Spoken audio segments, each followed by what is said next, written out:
Those movies that just, I don't know about you, but for me, like, those movies that make you sleep with the lights on. Oh, yeah. The Conjuring is definitely one of those for me. Oh, for sure. But what's even creepier is that they're based on supposedly true events that happened to a real family. Yeah, and that's what's so compelling about these kinds of stories. It really gets under your skin a little bit when you think that this could maybe actually be real. Oh, yeah, for sure. So in this case, we're talking about the Perron family, Roger and Carolyn, and their 5 daughters. 5 daughters, wow. Yeah, a big family. And they moved into this really normal-seeming farmhouse back in 1971. Okay. And they didn't know, of course, that this house, which was located in Rhode Island, held this really dark history. Oh, no. And it would change their lives completely. That's like the worst nightmare. You think you're moving into this like beautiful like farmhouse and like starting this new chapter. Right.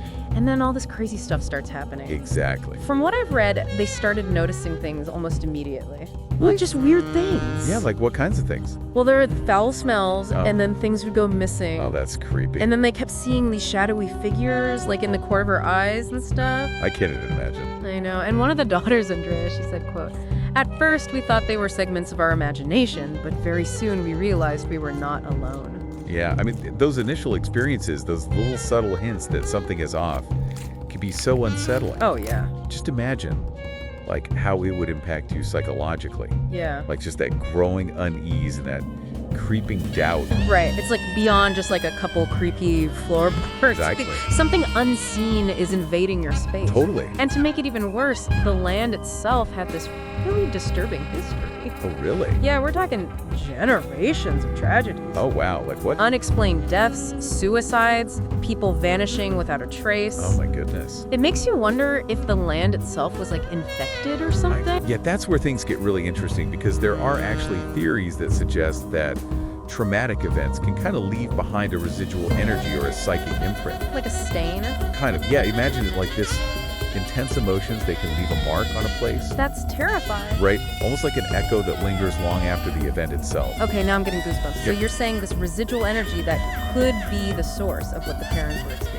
It's definitely a possibility. Okay, wow. And it becomes even more interesting when you consider the legend of Bathsheba Sherman. Oh, Bathsheba. I've heard that name, and it just sends chills down my spine. Right. Who was she? So Bathsheba Sherman was a woman who was accused of witchcraft. Okay. And she actually lived on the property in the 1800s. Wow. Okay, so she was a real person. Yes, but she's shrouded in mystery and fear. I bet. Local rumors, they paint her as this malevolent figure. Oh, no. And she was accused of sacrificing her own child Oh, my God. and making pacts with the devil. It's important to remember that back then, accusations of witchcraft were often used against people, Oh, absolutely. especially women who were seen as different or threatening. Right. So whether Bathsheba was truly practicing dark magic or simply a victim of circumstance, Right. the stories about her have persisted for centuries. Exactly. And those stories, those whispers of witchcraft and evil, they become part of a place's history. Oh, for sure. And they really feed into the fear and mystery surrounding it. Yeah, you're totally right. And in the Perron's case, Bathsheba became more than just a local legend. Oh, really? Yeah, Carrion the mother, she claimed to have experienced terrifying encounters with her spirit. Oh, wow. We're talking alleged possessions, physical attacks, the whole 9 yards. Now, possession, that's a complex idea. I bet. It can be really sensationalized. But there are documented cases that suggest that something really profound is happening. Yeah, Something that defies explanation. right, So it really makes you question, is this a purely psychological phenomenon? right, A manifestation of internal struggles? right. Or is it something else entirely? Makes you think about the power of belief. It does. Like if you believe a place is haunted Hmm. and you believe in the power of spirits, could that make you more susceptible to experiencing those things? Absolutely. Our beliefs shape our perceptions. Right. And in a situation like this where fear and the unknown are so prominent, those beliefs can have a powerful impact on how we interpret events. So we have a family terrorized by unexplained occurrences, Right. a land steeped in tragedy and the legend of a supposed witch. Right. What happened next? Did they just try to live with it or did they seek help? Faced with this escalating terror, the parents decided to reach out to 2 people who had dedicated their lives to investigating the paranormal. Okay, who? Ed and Lorraine Warren. The Warrens? Yes, the Warrens were really quite a fascinating couple. Yeah, I've heard of them. So Ed was a self-proclaimed demonologist. A demonologist? Yeah, and Lorraine, she claimed to have psychic abilities. Wow.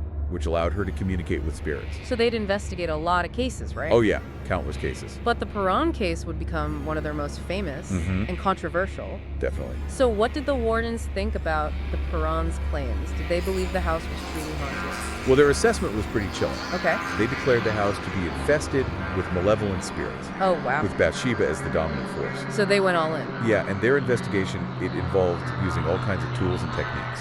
Like what? Well, they used EVP recording. EVP recording. Yeah, and seances. Hold on a second. EVP recordings and seances, what are those exactly? Okay, so EVP stands for electronic voice phenomena. Okay. And it's basically the attempt to capture the voices of spirits on recording devices. On recording, so you can like hear them talking? Yeah, supposedly, but it's a pretty controversial technique. I bet. A lot of skeptics say that these recordings are just picking up stray radio signals or misinterpreted sounds. So it's like finding shapes in clouds. Kind of, yeah. But what about the seances? Those seem a little more intense. Yeah. Especially the one that Lorraine conducted at the Perron house. Right. I read that Carolyn Perron was levitating and speaking in tongues. Yeah, that's some scary stuff. So what are seances exactly, and are they reliable? Okay, so seances are basically where people attempt to communicate with spirits, Okay. and they're often portrayed in this really dramatic and sensationalized way. Right, like in movies. Yeah, exactly. And while some people believe that seances offer genuine contact with the spirit world, Yeah.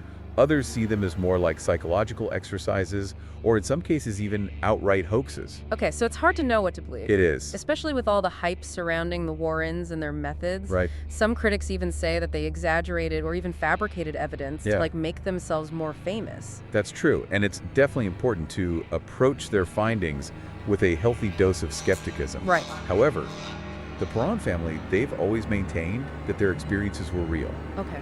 that they really lived through this terrifying ordeal in that house. So where does that leave us? We have conflicting accounts, disputed evidence, and a whole lot of unanswered questions. Yeah, it's a classic case of the paranormal. Right. The evidence is often really subjective and open to interpretation. Yeah. So it's really a matter of, weighing the possibilities, examining the evidence, and deciding for yourself what you believe. It's fascinating and frustrating at the same time. It is. But let's not forget about the human element here. Right? This family was living in constant fear, Yeah, facing these events that they just couldn't explain or control. exactly. So what happened to them after the Warrens got involved?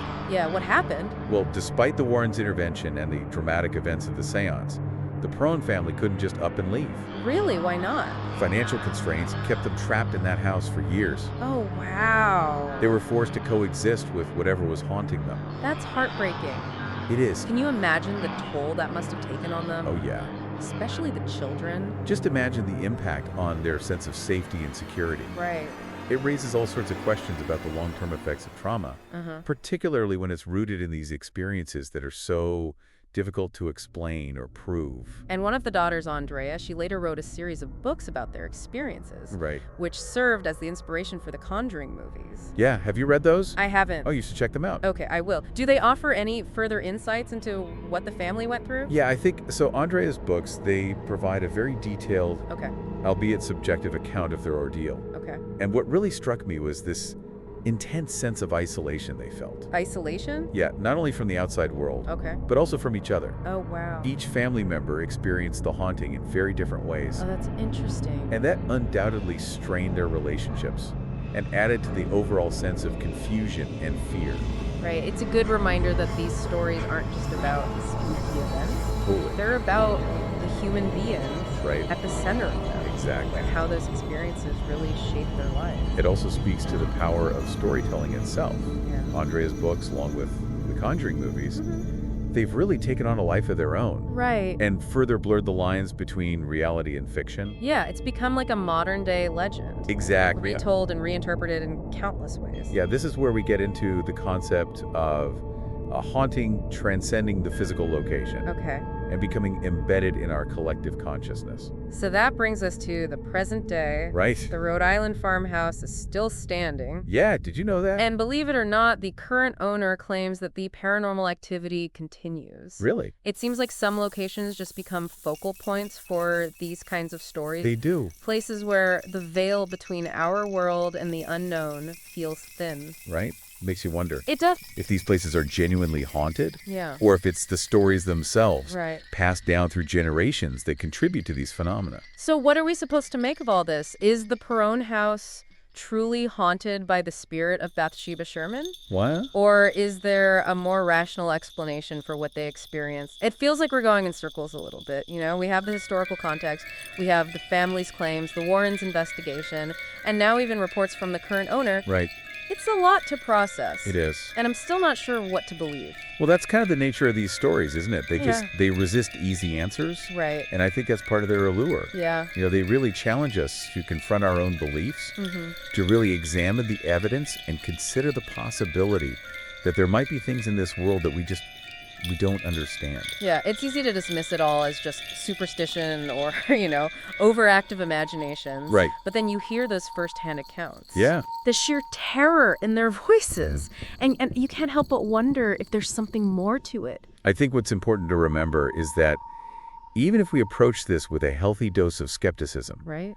it doesn't invalidate what the Perron family went through. Yeah. Whether it was truly a haunting or something else, they experienced something profoundly disturbing. And that's what I think is so fascinating about this case. Yeah. It's not just about ghosts and demons. Right. It's about how these events impacted a family, how they coped with the fear and the uncertainty, Yeah. and how their story continues to resonate with people even today. It's fascinating, right? Yeah.